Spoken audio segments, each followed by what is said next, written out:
introducción antes de la técnica, que sería esta.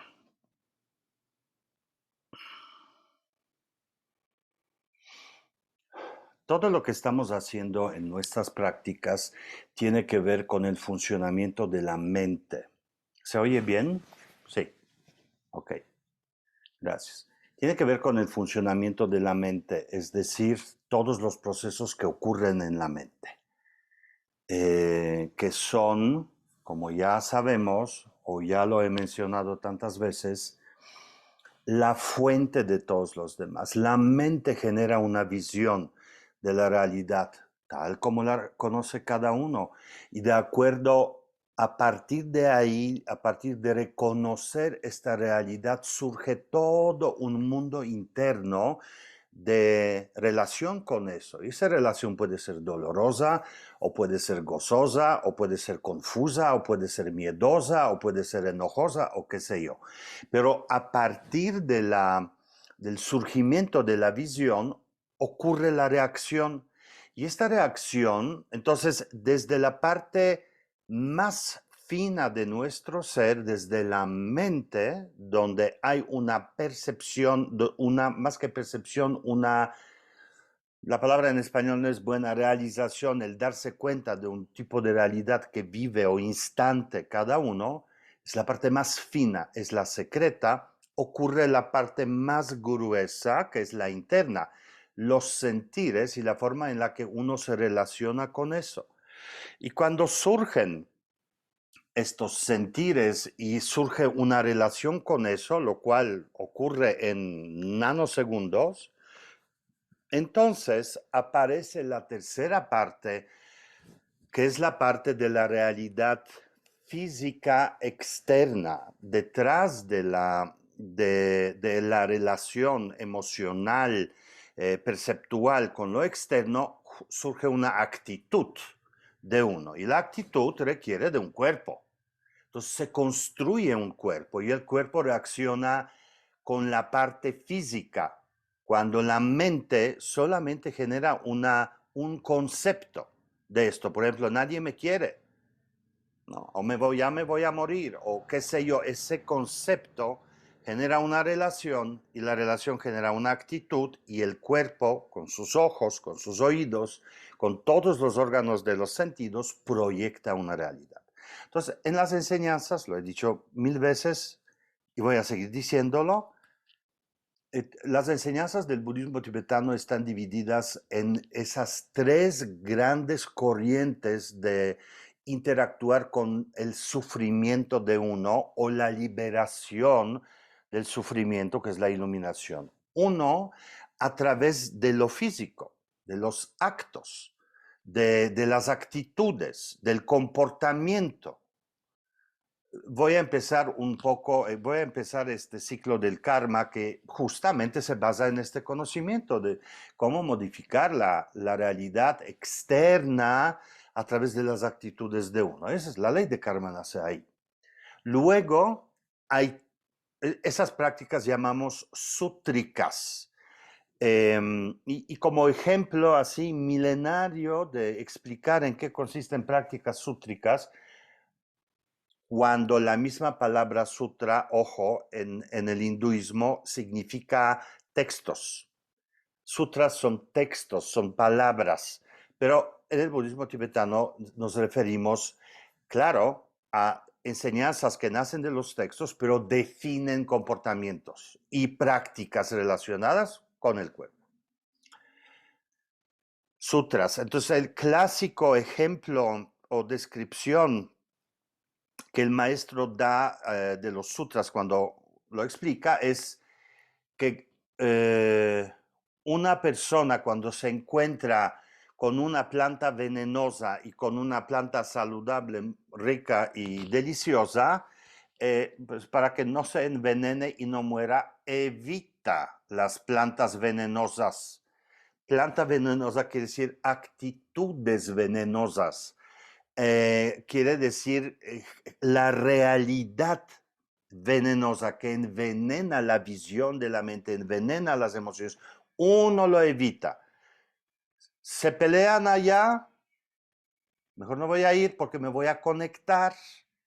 Y si me conecto, el golpeado resultó yo, no voy a ir. Entonces, el ejemplo este de una persona, un animal que no come plantas que le hacen daño. Luego hay camino tántrico que no modifica la parte externa, que nace del estudio de la actitud de uno con lo externo y de cómo se genera lo externo, sino estudia los procesos internos. Y aquí debo, para la plática de hoy, aclarar una cosa muy importante. Cuando hablamos de lo externo, es lo único donde consideramos los contenidos y significados. Es que él me hizo esto, es que cuando me casé con ella, enseguida ella cambió, es que el gobierno, no, es la única parte donde uno reconoce significado y se relaciona con la parte externa de acuerdo a eso. ¿Qué quiere decir esto? Que la segunda gran corriente de prácticas y de entendimiento y de visión de la realidad, que llamamos Tantra, esta se refiere a los procesos internos, no a lo que hay afuera, sino a lo que tú sientes con relación a eso. Por lo tanto, el significado ya no importa, ya no importa. Uno transforma sus sentires, no razones por las que siente. Por eso cuando yo veo prácticas que tratan de prácticas de sanación, inclusive que aparentemente son budistas o algo así, inmediatamente veo cuando no lo son, porque en las prácticas tántricas uno trabaja con uno mismo, con el contenido de uno mismo, no con el objeto que lo genera. Mi pareja es horroroso o horrorosa. Mis papás, mi vecino, no, o sea, nada de esto existe en el interior. Tu pareja no está dentro de ti, el gobierno no está dentro de ti, religión no está dentro de ti, está tu sentir de esto, no la cosa físicamente. Por lo tanto, no puedes cambiar la relación con tu pareja adentro de ti. Es imposible porque esa persona no está. Lo que puedes cambiar es tu sentir con relación a eso. Entonces, en las prácticas tántricas, lo número uno que hace uno es abandonar completamente todo aquello que tiene significado. Nunca miramos afuera. Uno no mira el miedo que siente, sino su capacidad de sentir miedo. Uno no mira el enojo y las razones por las que se enoja, que yo podría enumerar infinitamente razones por las que yo me puedo enojar, sino mira la capacidad que tiene de enojarse y la forma en la que expresa, la capacidad de expresar el enojo, que puede ir hacia interior, o puede ir hacia el exterior, o puede ir qué sé yo a dónde. Entonces, no hay significados y así como que la imagen clásica para explicar la parte de los tantras, los maestros lo explican diciendo, tantra es como pavo real, donde un pavo real que tiene plumas maravillosas y brillantes y excepcionales, y una cosa más maravillosa del universo entero. Hay una planta, no sé si en la India o en dónde, no tengo idea en dónde, pero hay una planta venenosísima para seres humanos que cuando el pavo real come eso, sus plumas son más brillantes. No sé qué coma, uranio, plutonio, no sé qué sea, pero algo come que hace que sus plumas brillen. Entonces la imagen o la parábola para el tantra es ser como pavo real que tiene capacidad de comer o nutrirse con lo que hace el daño y transformarlo en algo noble, como belleza. Eso ahora no quiere decir que vamos a buscar enemigos por todos lados y lo vamos a transformar todo en amor. No les sugiero eso porque van a perder. Pero esta es la idea, es decir, uno no evita como en el sutra, bueno, ahí se pelean, no me meto porque me voy a meter es algo mejor no. Uno evita, no come lo que le hace daño. En el Tantra uno no evita comer, lo reconoce que esto es el veneno y eso es lo que transforma. Y ahí están todas las mecánicas, miles y millones de mecánicas maravillosas, algunas muy complejas. Mientras más complicada la cosa, más compleja la mecánica. Hay tantras inferiores, superiores, pero en realidad, inferior, superior o la que sea, la idea es siempre la misma. Uno no usa el enemigo externo, la situación, persona o inclusive uno mismo, para transformar, no usa significado, sino usa solamente vehículos de energía. A estos le llamamos yantras, son vehículos de energía y estos yantras son diferentes. Hay mantras, es decir, sonido, pero sonido puro. Cuando alguien les dice, cuando hay un mantra y alguien dice, oye, este mantra significa tal cosa, quiere decir que, bueno, que no es cierto. O sea, los mantras tienen poder porque no tienen significado, porque justamente están más allá de la parte conceptual. No es que tú dices Om Machimu Yesaledu y esa frase significa tal cosa y por eso se purifican los 6 reinos. Para nada. Cada mantra obviamente tiene su sentido y uno al hablar de los mantras, cada sílaba tiene una idea, pero no es que tenga contenido este sonido, porque, por ejemplo, hay un mantra de Sherab Chama, que hicimos la práctica con ella, yo canté este mantra y dice, ese mantra dice, Om Ma Wa Ma De Ma Hi Mo Ha E Ma Ho Ma Ye Rupa Yeta Soja. 5 veces dice la palabra Ma y en cada lugar Ma significa otra cosa. Entonces, mantras no significan. El sonido tiene un contenido y rodeado se expresa de otra manera. Son como sílabas que en sí no tienen significado, pero cuando las unes generan algo, ¿no?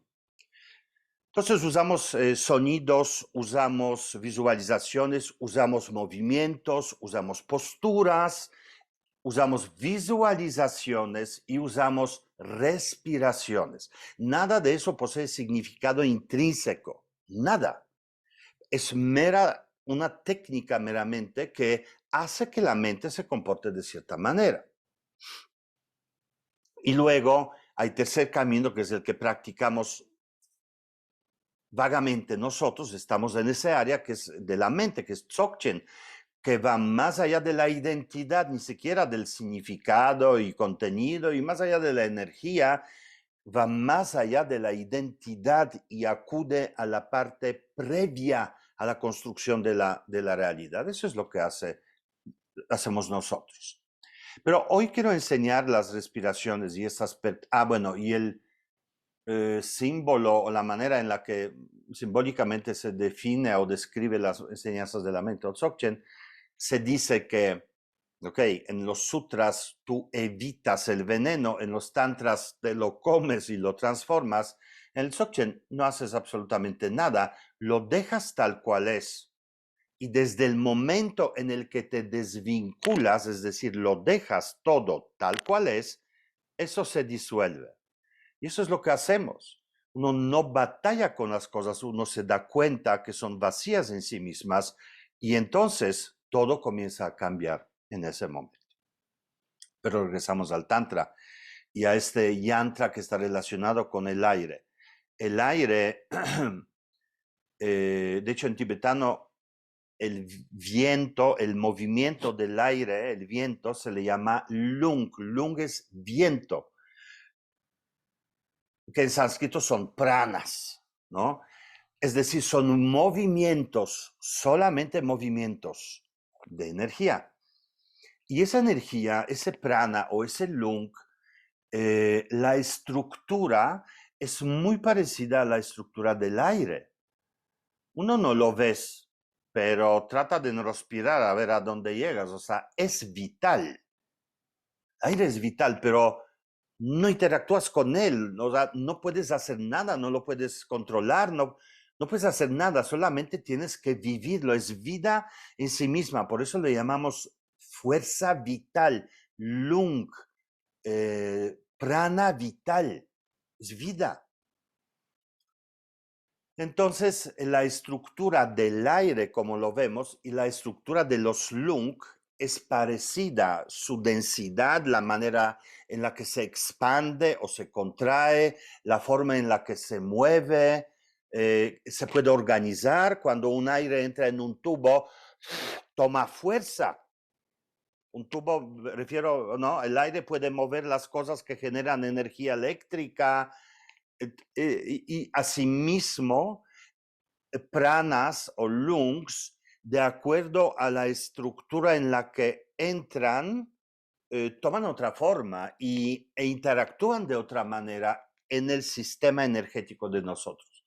Allá hay justamente chakras que son los que potencializan el movimiento del aire, le dan fuerza a su movimiento de tal suerte que se expresa de manera diferente, si es aquí o es aquí o es aquí o es aquí o es abajo o está hasta arriba, etc. Pero este no es tema para hoy.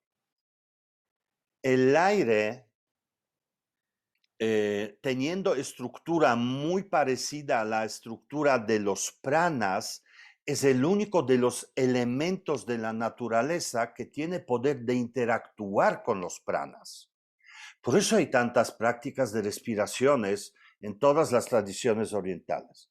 Respira, inhala, exhala, respira por aquí, exhala por acá, respira por aquí, exhala por acá, porque movemos el aire físico y observamos la reacción en el cuerpo.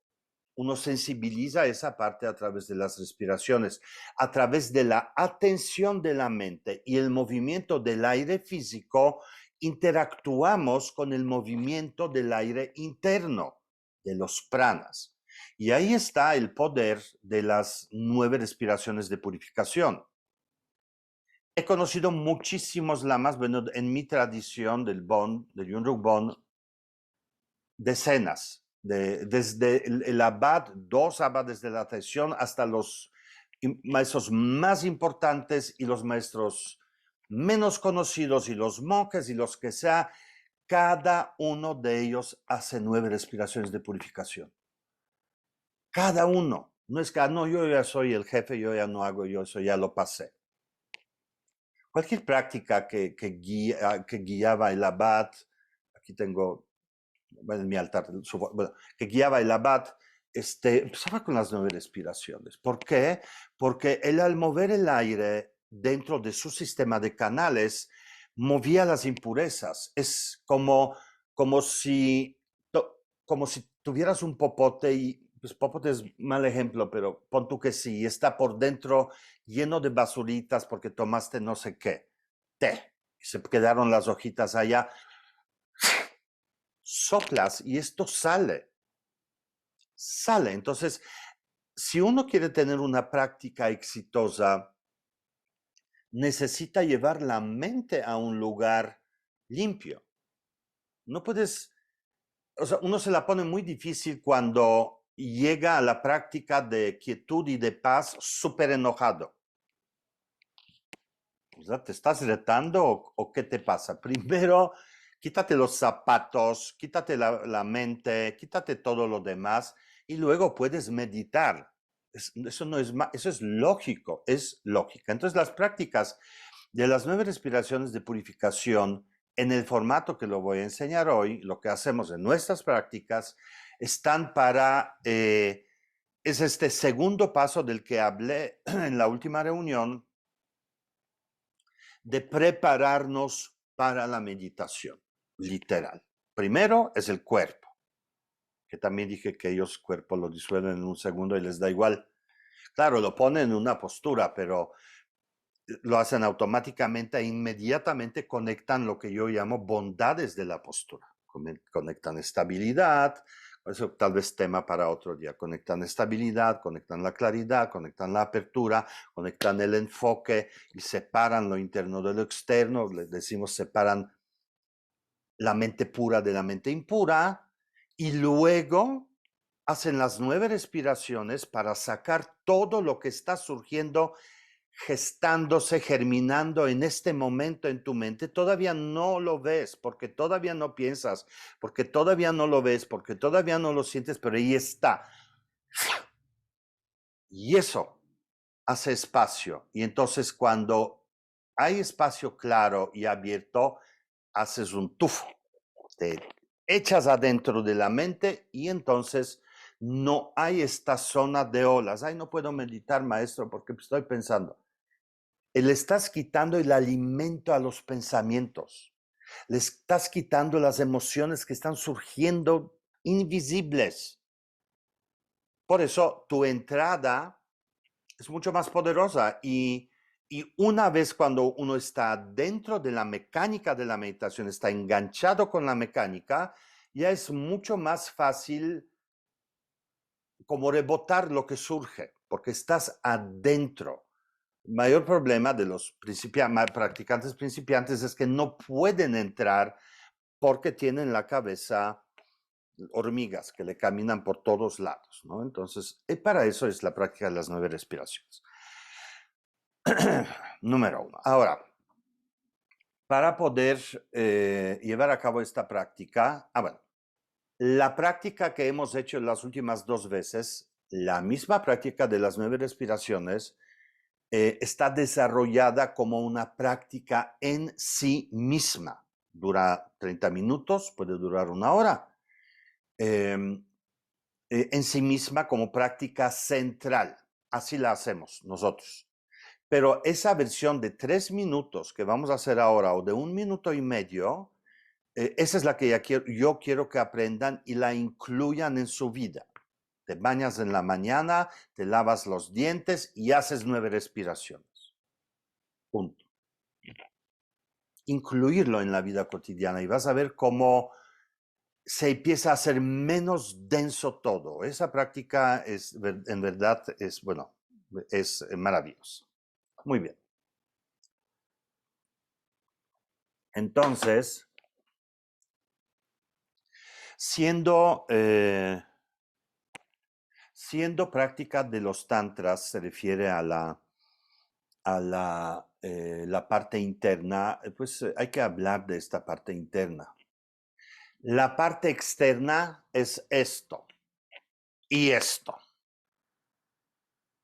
La parte Dzogchen te dice, no te aferres a esta idea porque todo es un sueño.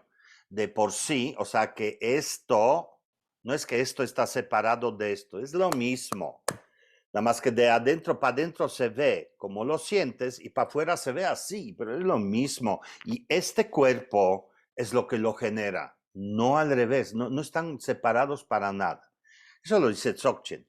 Pero obviamente es muy difícil entender esto y cuando practicantes, llamémosle, no quiero decir principiante, pero popular, que ni siquiera tienen necesidad de hacer tantras o hacer dzogchen, que es una persona normal, tiene mecánicas simples para hacerlo y usa sutras para eso. Pero bueno, la estructura interna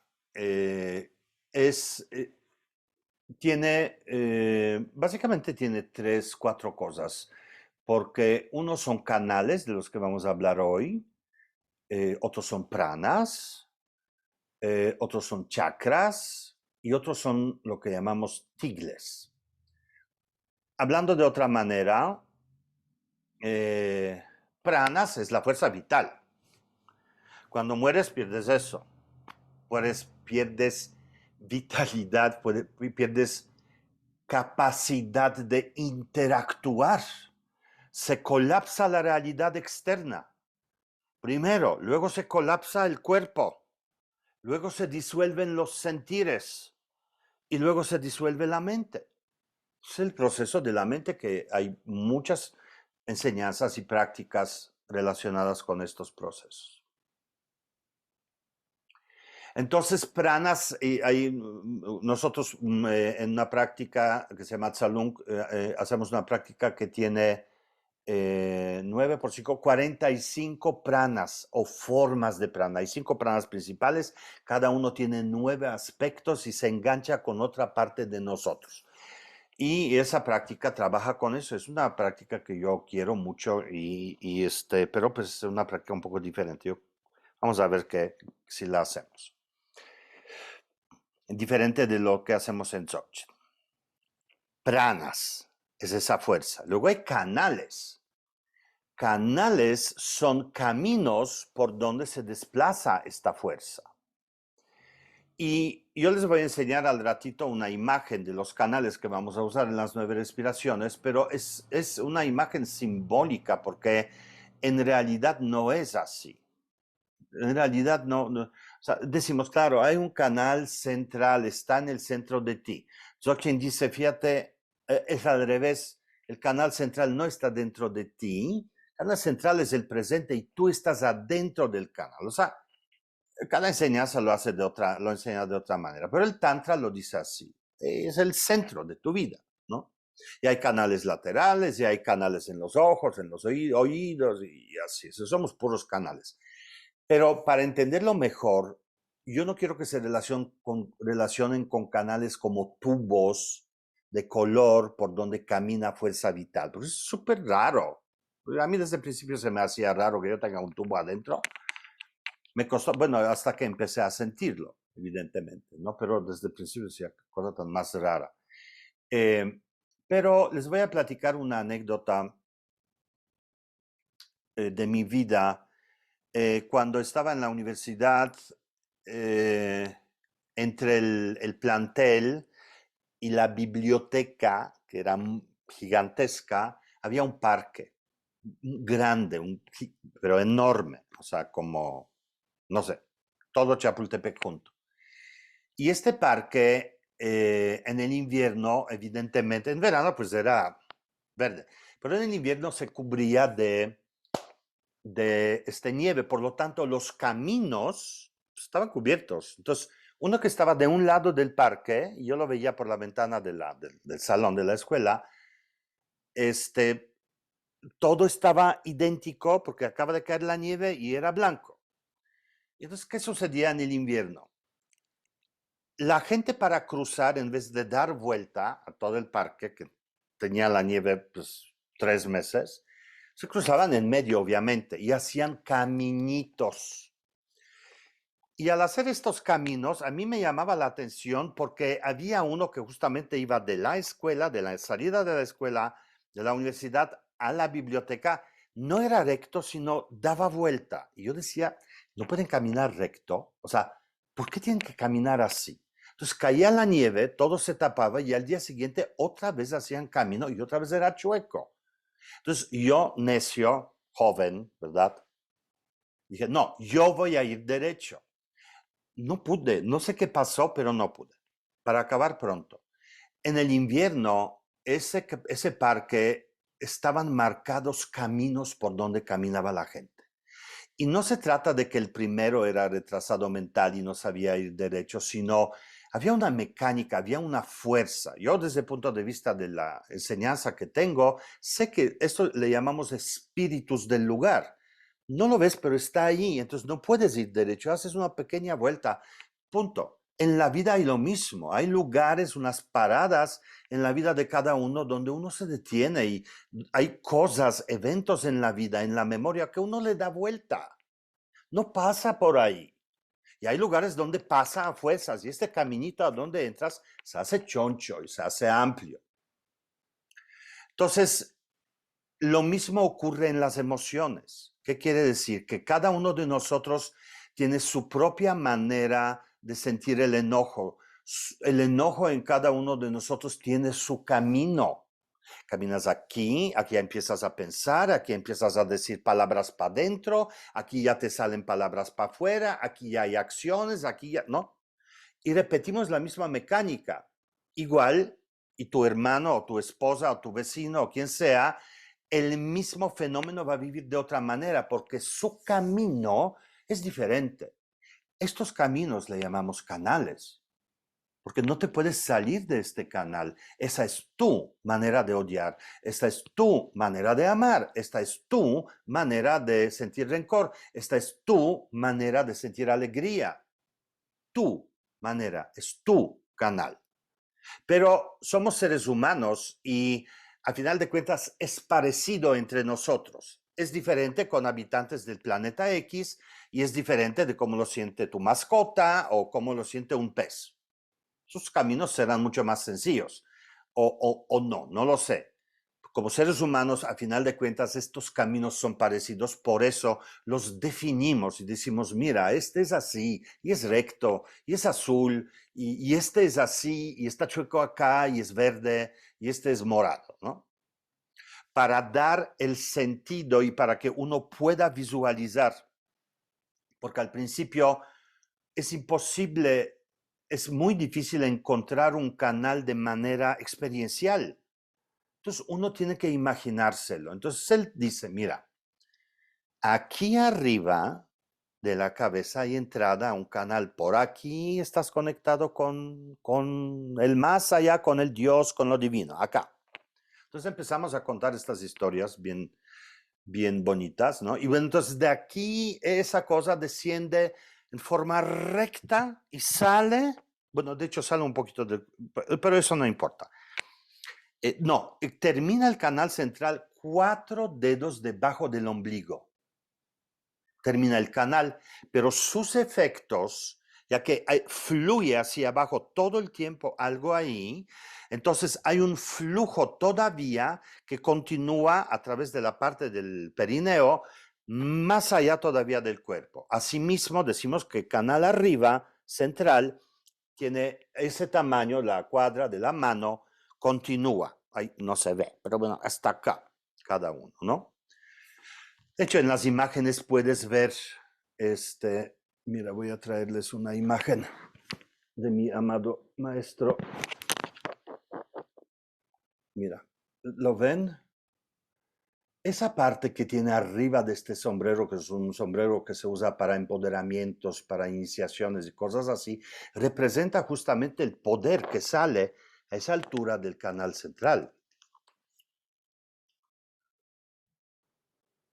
Ok, gracias. Muy bien. Entonces, tenemos canales. Ahorita los voy a describir a detalle. Canales son caminos por donde se mueve tu energía vital. Punto. Y luego hay chakras, que esto no quiero detenerme mucho aquí, pero son entradas. La energía que se mueve dentro de nuestro sistema se alimenta todo el tiempo con energía universal, o sea, con la energía que existe. Toma forma vital dentro de mí, tan vital que hasta tengo cuerpo. El cuerpo está hecho de, pues será de células, pero está hecho de prana, de energía vital. Si no crees, pues quítale ese prana y vas a ver qué le pasa al cuerpo, ¿no? Entonces, lo que hacen chakras, hay diferentes sistemas, son entradas de esta energía pura, de esta energía vital, a tu sistema. Y cada uno de estos chakras tiene ciertas características. Imagínate, yo uso mucho esto también por observación propia, ventiladores en el restaurantito de la comida corrida de al lado, ¿no? Ese ventilador tiene comida como de 10 años pegada ahí, ¿no? Está todo pegajoso, negro, de tanto humo que hay adentro y es asqueroso. Este humo está saliendo, el ventilador lo está sacando y al sacar tanta cosa se hace ese chapopote, se hace esa cosa pegajosa ahí. Entonces, cada chakra tiene otras cualidades, tiene otras estructuras, por lo tanto interactúa con otras cualidades y con otra funcionalidad de nosotros mismos. Jalan el aire, pero también sacan. Pero mientras más chapopote hay, eso quiere decir que sacan bien las cosas, pero también significan otra cosa. Y el maestro que les acabo de enseñar hace muchos años me dio esta enseñanza, porque dice, el aire entra fresco, pero si la entrada está sucia, la suciedad la va a meter adentro. Punto, se acabó. Entonces, cada vez que tú quieres meter el aire fresco al restaurante de comida corrida que tiene bisteces y todo pegado en sus aspas y en la rejita esa que hay ahí, mete de regreso ese sabor, ese olor, todo el tiempo. Si el chakra relacionado con cualidades de amar, de compasión, relación con otro ser humano, están salpicadas todo el tiempo de esa grasa de odio, rencor, etcétera, cada vez que inhalas aire fresco, lo metes adentro. Y es una historia sin fin. Metes adentro lo que sacas. Entonces es saca, mete, saca, mete. Respira, libérate de la tensión, inhala y lo metes adentro otra vez. Deberías solo dedicarte a exhalar, pero pues no es posible. O inhalar por otro lado, no lo sé. Entonces Yongzi Rinpoche decía esto, tengan cuidado con lo que inhalan, no lo que exhalan. Ten cuidado lo que metes adentro. Tu sistema está sacando dentro de lo que cabe, lo que puede. La práctica te va a ayudar, pero tú tienes que estar consciente. ¿Qué es lo que inhalas? Cada vez que hablas de manera agresiva, cada vez que estás enojado, o sientes rencor, o sientes apego, o sientes deseo, sientes soberbia, no sé qué, tú lo dices y esto te rodea y cada vez que inhalas lo metes adentro. Por eso se potencializa esa emoción hasta explotar la cabeza, explotar la boca, explotar el corazón, explotar el otro, porque lo potencializas enormemente. Esos son chakras, no vamos a dedicarnos a esto. Hay muchas prácticas otras para eso. Y luego, entonces tenemos canales, pranas, chakras, tsa, lung y tigle. Y luego tenemos tigle.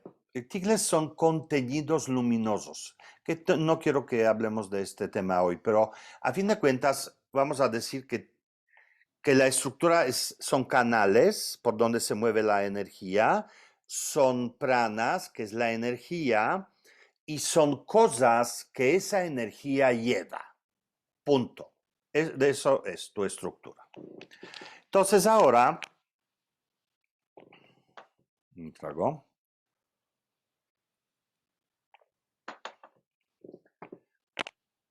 Entonces ahora, si yo quisiera de manera muy general revisar esta estructura de cada ser humano, hay algunas cosas que se repiten invariablemente, se repiten constantemente, ¿no? Que en todo, cada uno de nosotros participan. Número uno es el pasado. Estamos hechos de pasado, o sea, eso no cabe duda.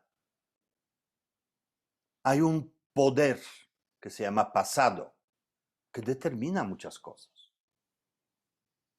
Y no solo pasado en el sentido de karmático, es decir, de lo que tú has hecho, que es parte de la enseñanza sútrica, sino todas las experiencias previas, ¿no? Luego hay futuro. Y futuro no quiere decir lo que va a suceder, sino el futuro significa lo que tú crees que va a suceder. Nunca voy a encontrar un trabajo bueno. Eso determina tu futuro. Entonces hay dos poderes muy importantes. Vamos ahorita a ver en términos de dos cosas, dos poderes muy importantes. Uno que es el pasado y otro que es el futuro. Ok, espérenme porque mover esto a un lado. Ok. Luego, pasado y futuro. Vamos a ver en términos de dos, no vamos a meter presente ahora. Luego hay, según las enseñanzas budistas, estas tántricas justamente, hay tres emociones negativas raíz, de las cuales nacen todas las demás. De hecho, dicen hay una sola, que es la ignorancia, es la ausencia de la conciencia, ausencia de reconocerse a sí mismo, que en esta ausencia surgen dos otras, que es enojo, odio, ira y odio, y otra poderosa es apego, deseo, avaricia. Son como que fundamentales y que todos también conocemos de alguna manera. Ira, odio, rencor, apego, deseo y avaricia. Estas dos, más la ignorancia, generan otras dos, que es envidia y soberbia. Entonces tenemos 5 emociones negativas que es fundamento para crear la realidad. Eso nos caracteriza a nosotros. Todos tenemos eso. Ahora, pero las que me interesan ahora, la ignorancia, todos somos ignorantes porque no nos reconocemos. Entonces vamos a observar ira, odio, rencor como un universo y apego, deseo, avaricia, que es el otro. El apego es esa emoción que no te permite soltar algo. Y con eso ya lo dije todo. Por ejemplo, uno no se permite soltar el rencor, porque ¿cómo le vas a olvidar eso? El apego, o deseo no se trata de las adicciones al alcohol, a las drogas, al trabajo, a la comida. No, no, no, no. El peor apego es apego a uno mismo. Es apego a uno mismo. Por ejemplo, yo tengo la razón, yo siempre digo eso y luego digo, yo soy excepcional de esta regla, no, a mí no me concierne porque yo sí tengo la razón. Ustedes no, pero bueno, ¿no? Pero, ¿entiendes? Toda persona que genera control, trata de generar el control, que es meramente ilusorio, alrededor, nace del apego. El apego. Deseo, entonces apego es temor a perder algo que tienes y deseo es cuando quieres algo que no tienes. Y esto lleva a la avaricia, que es una visión. Avaricia es una visión, es una forma de vivir. Entonces, por un lado, hay todo un universo con miles de millones de matices de ira, odio, rencor, ¿no? Esa parte. Y hay otra parte de otro lado que es avaricia, apego, deseo, etc. Uno puede estar en un lado o puede estar en otro lado. Los dos conocemos los dos. Entonces ya tenemos pasado, futuro, ira, enojo y apego, avaricia, deseo, etc. Luego, hay aspectos masculinos y femeninos que usualmente se ve en términos de género, pero no tienen nada que ver. Y ahorita que el género está tan de moda, menos tiene que ver con el género, porque dentro de un árbol de refugio, es decir, hay una imagen que es muy clásica en el budismo tibetano, se llama árbol de refugio, donde están presentes todas absolutamente seres iluminados, luminosos, budas, bodhisattvas, dakinis, jidams, kandro, todo, y hay una práctica que uno hace con todo esto. Y no sé por qué dije eso del árbol de refugio. Ay, déjenme como reto. Ah, ya sé. Entonces, hay kandros, dakinis, que son deidades femeninas, y hay yidams o dakas, que son deidades masculinas. Las deidades femeninas llamamos océano de las dakinis, porque son femeninas, son danzantes, son hermosas, son amorosas, son poseedoras de la sabiduría. En la contraparte, el mundo de los Yidams es lleno de fuego porque son activos, es la capacidad de accionar, poseen sabiduría de accionar. Y este mundo es masculino y el mundo del cómo es el femenino. Pero hay deidades femeninas que son Yidams, que están rodeadas de fuego y tienen el poder. Entonces, no se trata de hombre y mujer, sino se trata, y lo mismo yo lo veo mucho en las prácticas desde hace muchos años, observo la diferencia cuando practico con un grupo con mente mayormente masculina, que es mucho más abstracta, y ustedes lo deben de tener porque están conmigo, no porque yo sea hombre, sino porque hago mucho ese tipo de práctica, o mente femenina, que es más relacionada con el sentir, no es abstracta.